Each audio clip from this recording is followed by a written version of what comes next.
Hello बच्चों, let's read the question. Question says if fx is equal to x square minus b x plus 25 divided by x square minus 7x plus 10 for x not equal to 5 and f is continuous at x is equal to 5, then f of 5 has the value equal to option A is 0, option B is 5, option C is 10, option D is 25. First we see the key concept. Let f of x be a real valued function and C belongs to domain of f, then f is continuous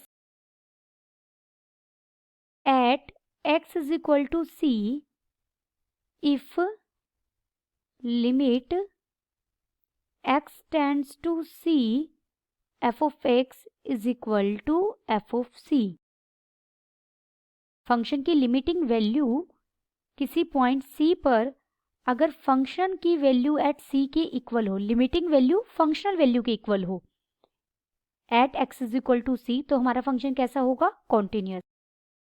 given f of x is equal to x square minus bx plus 25 divided by x square minus 7x plus 10 where x is not equal to 5.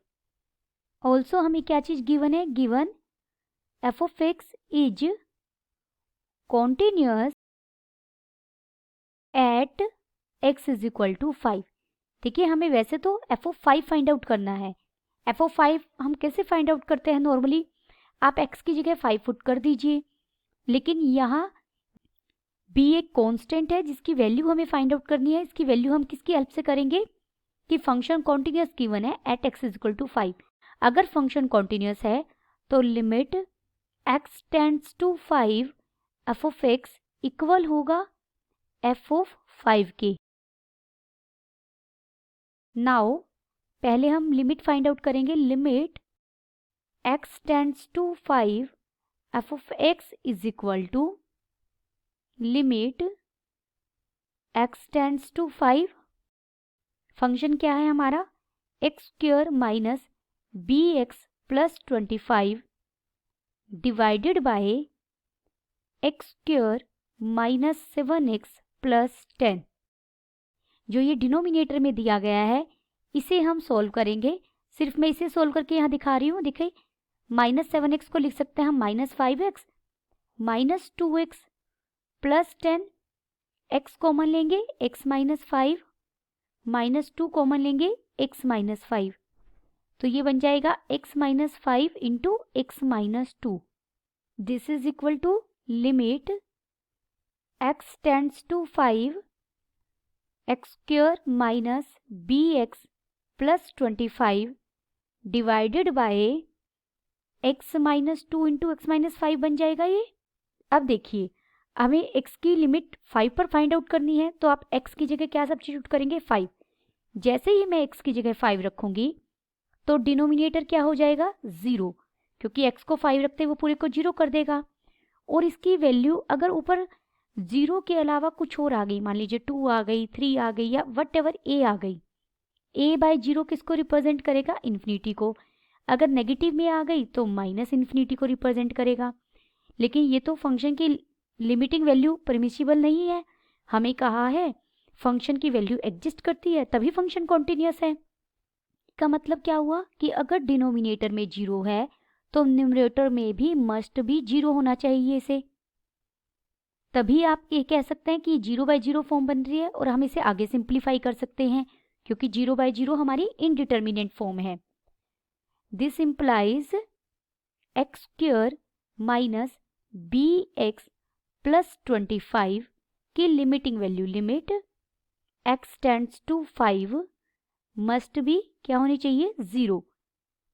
अब यहाँ x को आप 5 put कीजिए. This implies 25 5 का square करेंगे minus 5b plus 25 is equal to 0। This implies यहाँ से हमें b कितना मिल जाएगा 10। देयरफॉर अब हमारा fx क्या बन गया, आप b की वैल्यू सब्स्टिट्यूट कर दीजिए, x square minus 10x plus 25 divided by x minus 2 into x minus 5। This is equal to, इसे हम लिख सकते हैं x माइनस 5 का whole square divided by x minus 2 into x minus 5।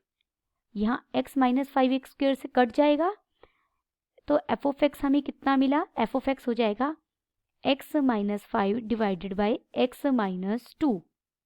Therefore F of 5, अब आप x की जगह 5 सब्स्टिट्यूट कर दीजिए, बन जाएगा 5 minus 5 divided by 5 minus 2। This is equal to 0 by 3 which gives 0।